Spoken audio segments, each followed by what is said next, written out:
scandal at the highest level. Yeah. Because Obama vetoed Keystone, the Keystone Pipeline project on Wednesday, which had unanimous support from Congress.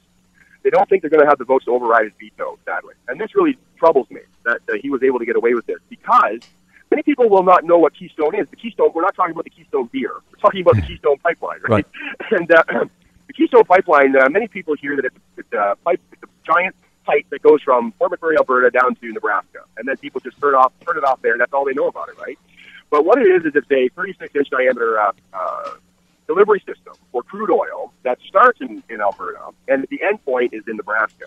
But what it is it's a rental system. So at co-ops along the pipeline, there are facilities where if you drive through North Dakota right now, you will see dotted along the landscape really small 1 or 2 acre plots of land which has drilling rigs on them. And these are drilling rigs that are scattered all over the state. And what happens is they truck their crude oil to a rail tanker depot. It's loaded on rail tankers, and it's trucked across it's railed across the country in these giant death tubes. And last week, a crude oil tanker spilled over in West Virginia and polluted all the water in the area. Now nobody can drink the water in this town. And that same week, a crude oil tanker exploded in northern Ontario, lit 7 other tankers on fire, derailed 22 tankers on a 100 tanker line. A engine was pulling 100 tankers of crude oil.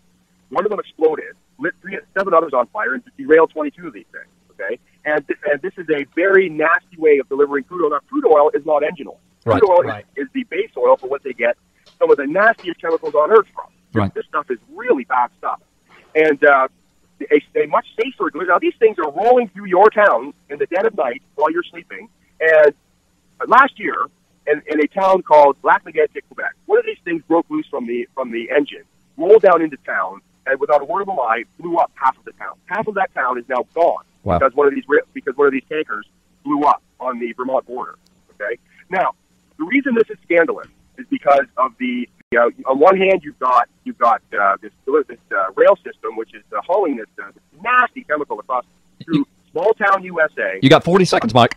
On the other hand, you've got this relatively safe delivery system that has been vetoed by Obama because of quote-unquote environmental issues. He's afraid of the caribou, and yet he's approving the massive expansion of fracking in the United States. Right. Why is there this contradiction? I'm going to tell you. I'm going to break some breaking news after the break here. Yeah, well, the way that pipeline works is that instead of these producers, these oil drilling companies in North Dakota and other states, instead of taking that to a rail yard, they take it to a co-op, which is right next to the pipeline, and they rent time on the pipeline.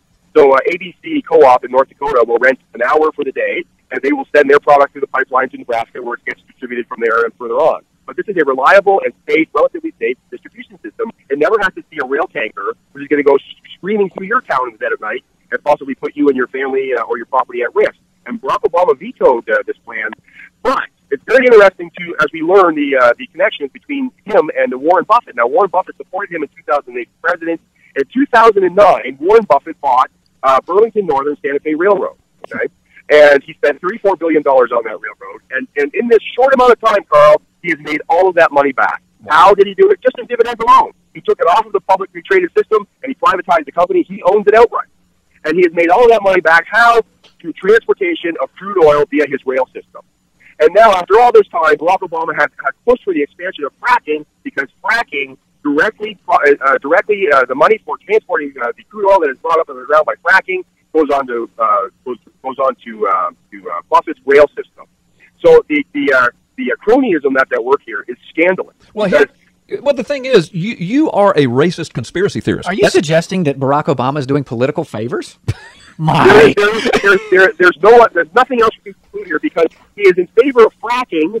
The environmentalists are not in favor of fracking, and yet he is against the Keystone Pipeline, which is a comparatively safe and has less environmental impact than using rail, and yet he vetoes that system, that delivery system, while propping up and promoting the expansion of fracking. Fracking has far more negative effects on the environment than a 3-foot-wide pipeline going through the wilderness.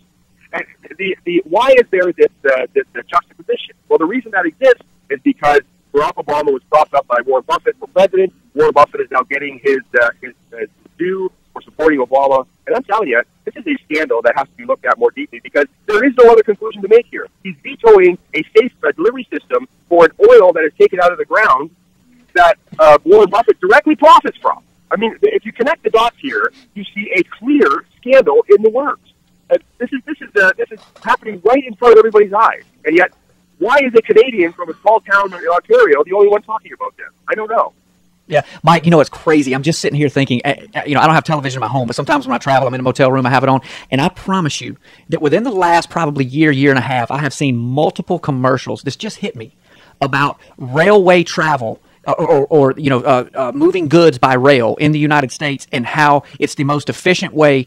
It's just propaganda to support the rail system. And I saw those commercials and I was thinking, why is this even on TV? What does this mean? And I promise you, it's just all coming together right now. You just connected the dots for me. Yeah, I've been in the transportation industry for 25 years, and it's all nonsense. The rail system is the most unreliable system in North America for delivering goods. And let me tell you something. People need to be really upset about this because this is happening in your backyard. Thank you, Mike. In the dead of night.